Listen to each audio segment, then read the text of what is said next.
के बाद आप सभी का स्वागत है सी न्यूज़ भारत में। नमस्कार, मैं हूं रत्ना। वक्त हो गया उत्तर प्रदेश बुलेटिन का। बात होगी फर्रुखाबाद की, जहां एंटी करप्शन टीम ने बड़ी कार्रवाई की है। साथ ही बात होगी इगलास की, जहां जैविक फसल क्रांति सम्मेलन 20 नवंबर को आयोजित किया जाएगा। ऐसी तमाम खबरों पर विस्तार से चर्चा करेंगे इस बुलेटिन में। फर्रुखाबाद में एंटी करप्शन टीम की बड़ी कार्यवाही। पुलिस कार्यालय में तैनात बड़े बाबू को रिश्वत लेते रंगों हाथ पकड़ा गया।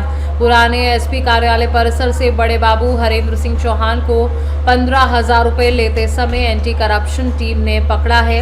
सूत्रों के मुताबिक शिकायतकर्ता हेड कांस्टेबल आदित्य कुमार से 1,45,000 रुपए के सापेक्ष टीएडीए के भुगतान के बदले मांगी गई थी रिश्वतखोरी के आरोप में पकड़े गए बड़े बाबू हरेंद्र सिंह चौहान बुलंदशहर के निवासी हैं और वर्तमान में मेरठ में निवास करते हैं। होना चाहिए सब लोग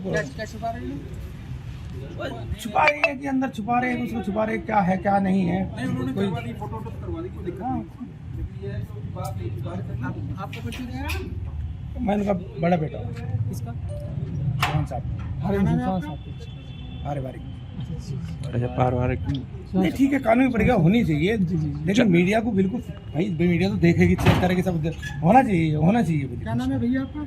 मेरा है संजय मलिक जी। सुनिए आप भी तो इसी विभाग में? हाँ, विभाग में है तो क्या हुआ, तो जो भाई देखो ये कानूनी प्रक्रिया है, अगर गलत किया तो होनी चाहिए, लेकिन मीडिया कौन रोक पाएगा? मीडिया तो बिल्कुल ओपन होनी चाहिए। बिल्कुल ये देख लिया मैंने। चौहान साहब रहने वाले कहाँ के हैं? चौहान साहब मेरठ के रहने वाले। मेरठ है? बोलन सर की हाँ, मेरठ में मकान है। मेरठ में? हाँ, उसका पिता का नाम क्या है? पिताजी का नाम है मेरे। एज क्या होगी इनकी? लगभग है। फर्रुखाबाद से सी न्यूज़ संवाददाता आदेश शर्मा की रिपोर्ट। बदलते कृषि परिदृश्य में जैविक खेती को बढ़ावा देने और किसानों को टिकाऊ कृषि की ओर प्रेरित करने के उद्देश्य से ऑर्गेनिक गोल्ड इंडिया द्वारा विशाल जैविक फसल क्रांति सम्मेलन 2025 का आयोजन 20 नवंबर को सुबह 10 बजे गांव सतलोनी कला में किया जाएगा। सम्मेलन में करीब 10,000 किसान शामिल होंगे और देश भर के कृषि विशेषज्ञ, वैज्ञानिक और किसान नेता अपने विचार साझा करेंगे। मुख्य विषय मिट्टी की बात जैविक खेती के साथ होगा, जिसमें जैविक खेती के लाभ, वर्मी कंपोस्ट निर्माण, पौधों का पोषण, भूमि की उर्वरता और पर्यावरण संरक्षण पर चर्चा होगी। सर, आपका नाम क्या है और आप किस पद पर हैं? और ये आप जो है जैविक कृषि के बारे में किसानों को जागरूक कर रहे हैं, ये जैविक कृषि किन किन राज्यों में आप स्थापित कर चुके हैं अब तक? जी, मेरा नाम डॉक्टर महेश चंद्र तिवारी है। मैं organic gold India private limited जो कंपनी है, जिसके तत्वाधान में प्रोग्राम होने वाला है, इसमें सीईओ हूँ एंड एग्जीक्यूटिव डायरेक्टर, और मैं स्पेशली इसमें जो है ऑटोमाइजेशन का और विपणन का, इंटरनेशनल मार्केटिंग का काम देखता हूँ। जहाँ तक बात है कि किस किस राज्य में जैविक खेती हो रही है, आज बिहार जो सबसे पिछड़ा हुआ क्षेत्र था वो जैविक खेती में हमसे आगे है। उत्तर प्रदेश में जैविक खेती हो रही है, मध्य प्रदेश में जैविक खेती हो रही है, राजस्थान में जैविक खेती हो रही है, गुजरात में जैविक खेती हो रही है, महाराष्ट्र में जैविक खेती हो रही है। ये तो ऐसे जहाँ हैं जहाँ मैं विजिट कर चुका हूँ, ठीक है। उसके अलावा हरियाणा में भी कुछ जगह पर जैविक खेती स्टार्ट हो चुकी है। इससे किसानों के लिए क्या प्रेरणा मिलेगी? जैविक खेती करने से जो है उनको लाभ क्या होगा इससे? देखिए, सबसे बड़ा लाभ जो है थोड़ा सा हिडन है, लेकिन वो है स्वास्थ्य लाभ। कोई भी नहीं चाहता कि उसके बनाए हुए प्रोडक्ट से बीमारियां हों, और बीमारियां सब तरफ बढ़ रही हैं। आज ये जितनी भी बीमारियां हम देख रहे हैं, हार्ट की बीमारी है, डायबिटिक की बीमारी है, बच्चों में भी हो रही है, होते बच्चों को भी हो रही है। इसका जो बहुत बड़ा कारण है वो वाटर है जो ज़मीन से आ रहा है, और दूसरा जो प्रोडक्ट आ रहे हैं वो पेस्टिसाइड। इगलास से सी न्यूज़ संवाददाता इंद्रजीत प्रेमी की रिपोर्ट। असम राज्य के राज्यपाल लक्ष्मण आचार्य का नारायणपुर मिर्जापुर में आगमन हुआ। उन्होंने सर्वप्रथम लौह पुरुष सरदार वल्लभ भाई पटेल की प्रतिमा पर माल्यार्पण किया और लोगों को जोश और उत्साह से संबोधित किया। राज्यपाल को सहज और कुशल व्यवहार वाला व्यक्ति बताया गया, जो हमेशा सबके सुख दुख में तत्पर रहते हैं और किसी धर्म भेदभाव से परे अपने कर्मठता के कारण इस शिखर पर विराजमान है। मिर्जापुर से सी न्यूज़ संवाददाता खालिक हाशमी की रिपोर्ट। प्रतापगढ़ पट्टी कस्बे में लगने वाले ऐतिहासिक मेले में सीतापुर के मोहम्मद सफ़ी पुत्र असगर अली उर्फ पठान पर पट्टी कोतवाल द्वारा धमकाने, गाली देने और लात से मारकर गिराने का आरोप लगा है। घटना शुक्रवार दोपहर 1 बजे हुई, जब दुकानदार अपनी दुकान पर आराम कर रहा था। मेला समिति के सह प्रबंधक रामचरित वर्मा ने बताया कि ऐसी अभद्रता बर्दाश्त नहीं की जाएगी।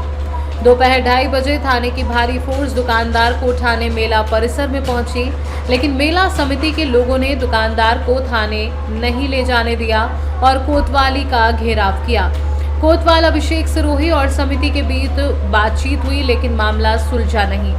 मेला समिति के मंत्री अशोक श्रीवास्तव ने कहा कि कोतवाल की तानाशाही रवैये के कारण इस बार मेले में रावण दहन और भारत मिलाप नहीं होगा। उन्होंने कहा कि 116 वर्षों में ऐसा कभी नहीं हुआ कि पुलिसकर्मी किसी दुकानदार के साथ मारपीट करे। मेला समिति ने कोतवाल की इस कार्यवाही का घोर विरोध जताया है। क्या नाम है आपका? मेरा नाम जो है मोहम्मद सब्बी है, पठान के लड़के हैं। कहाँ घर है? जिला सीतापुर। अच्छा, यहाँ पट्टी मेले में दुकान लगाने आए हो? दुकान आए थे दिन में। हाँ। बैठे थे। किस चीज दुकान लगाते हो? लकड़ी की। अच्छा। पट्टी मछिया उछिया ठीक। क्या घटना हुई? घटना ये हुई कि हम बैठे हुए थे, हमसे बोला कि किसका सामान है, तो कौन बोला? कोतवाल ने। पट्टी कोतवाल? हाँ। अच्छा, फिर? मैंने बोला कि जो है मेरा नहीं है, दूसरे का सामान है, मैं खाली यहाँ बैठा हूँ छाई में। तो कहना उठ मतलब तो यहाँ से जाओ।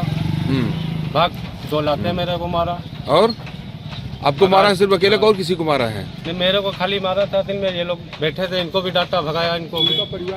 हाँ? अच्छा। हाँ। तो आपने? नहीं, बीवी बच्चे तो मेरे साथ में नहीं, अकेले हैं। अच्छा, तो इसकी शिकायत मेला कमेटी से की आपने? पूरे। हाँ? मेला समिति से की?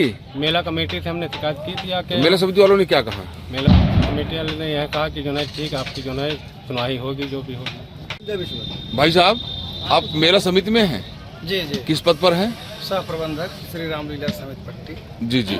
अभी आपके मेले में आए एक दुकानदार के साथ उसका आरोप है कि पट्टी पुलिस वालों ने मारपीट की है। क्या मामला आपके संज्ञान में है? महोदय जी, अभी तो माननीय मंत्री जी भी यहाँ पर आए हुए थे। डिग्री कॉलेज में रन फॉर यूनिटी का कार्यक्रम सरदार वल्लभ भाई पटेल के कार्यक्रम में हम लोग थे जी। वहाँ से है तो रामनारायण इंटरमीडिएट कॉलेज में सारा कार्यक्रम हो रहा है वहाँ से जब हम यहाँ आए तो वह व्यापारी मुझसे कहने लगा जी। और हमारे इस प्लाट के मालिक हैं, जिस प्लाट में वह दुकानदार लगाता है, ब्रजेश सिंह जी हैं, उसी प्लाट के मालिक हैं जी। तो उन्होंने बताया कि इस तरह से कोतवाल साहब का आचरण रहा कि उसको कहा कि क्यों, किसका माल है वे। हाँ। इसके बाद फिर उसको अपशब्द से उनको गाली दे करके संबोधित किए जी। जबकि महोदय जी, हमारा व्यापारी चाहे छोटा व्यापारी चाहे बड़ा व्यापारी हमारे लिए भगवान स्वरूप है जी। इटावा, कन्नौज, मैनपुरी इतनी दूर से दुकान लेकर के आता है, उसको हम देवता की तरफ पूछते हैं जी। अगर उसके तरफ से अगर उसके लिए अगर माननीय कोतवाल साहब का यह आचरण रहा तो बिल्कुल निंदनीय है जी। मैं आग्रह करता हूँ कोतवाल साहब को बार बार यह भी अवगत करा देना चाहता हूँ कि यह पट्टी का मेला ऐतिहासिक मेला है, कोई गांव का 10, 20, 50, 100 की संख्या का मेला नहीं है। प्रतापगढ़ से सी न्यूज संवाददाता अभिषेक वर्मा की रिपोर्ट। वीडियो में दिख रहा है कि बीएलओ अक्षय कुमार शाह के फार्म बांटने के दौरान दबंगई और असभ्य व्यवहार कर रहे हैं। फार्म लेने आए व्यक्ति के साथ उनका बुरा बर्ताव सामने आया। वे कहते हैं कि फार्म केवल घर पर ही देंगे और ड्यूटी के समय फार्म भरने में व्यस्त रहते हैं। जब उनसे कहा गया कि ड्यूटी के समय फार्म भरना सही नहीं है तो उन्होंने कहा कि मैं नहीं भरूंगा, तो फार्म कौन भरेगा। ग्रामीणों ने निर्वाचन विभाग से सवाल उठाया है कि क्या बीएलओ को फार्म बांटते समय खुद फार्म भरने की अनुमति थी। उनका व्यवहार फार्म लेने वालों के लिए अपमानजनक और अस्वीकार्य माना गया है और ऐसे बीएलओ के खिलाफ कड़ी कार्यवाही की मांग की गई है। ये जो काम कर रहे हैं ये फॉर्म भरने का काम आपको दिया गया है? फिर किसको दिया गया है? फॉर्म भरने के लिए दिया गया कि बांटने के लिए दिया गया? आप इनके घर में भरने नहीं आएंगे? सुनिए मेरी बात पहले, आपको फॉर्म बांटने के लिए दिया गया भरने के लिए? हम बता रहे हैं 2002 की सूची में इनके पास नहीं है ना, आप ले आके देंगे इनको 2002 की सूची। हाँ, जो सूची में है 2002 का फॉर्म भर रहा हूँ मैं और उसको हमें को भरना है ना, आप भर पा। प्रयागराज से सी न्यूज संवाददाता जाबिर की रिपोर्ट।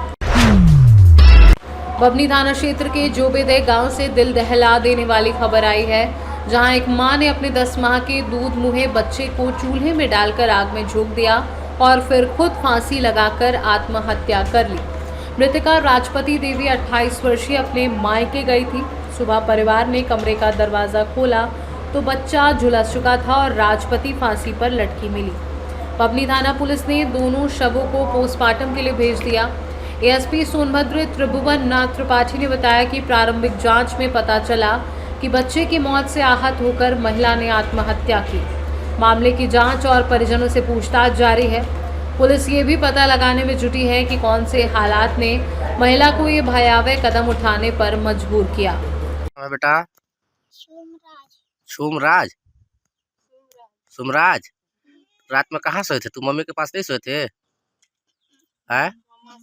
मामा किसके साथ सोए थे?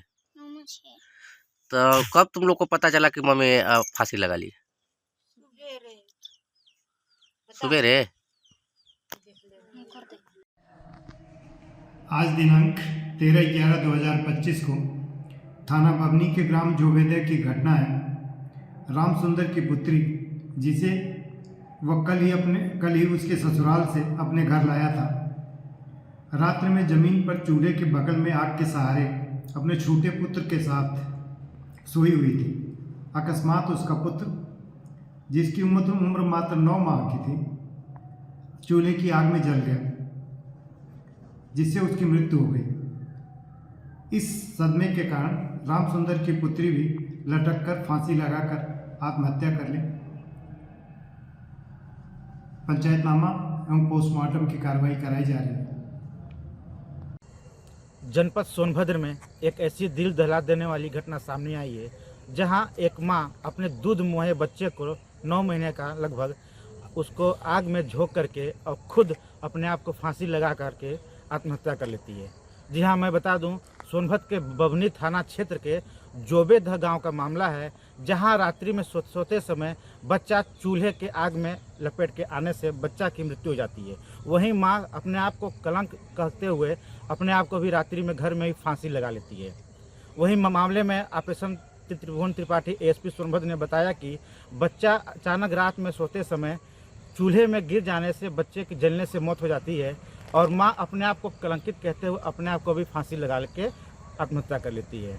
अब देखना ये है कि इस केस को स्थानीय प्रशासन कहां तक सुलझा पाती है, क्या इसमें सच्चाई है। सोनभद्र से सी न्यूज़ भारत के लिए सोनभद्र से सी बुलेटिन में फिलहाल इतना ही। देश और दुनिया की तमाम बड़ी खबरों के लिए देखते रहिए सी न्यूज़ भारत।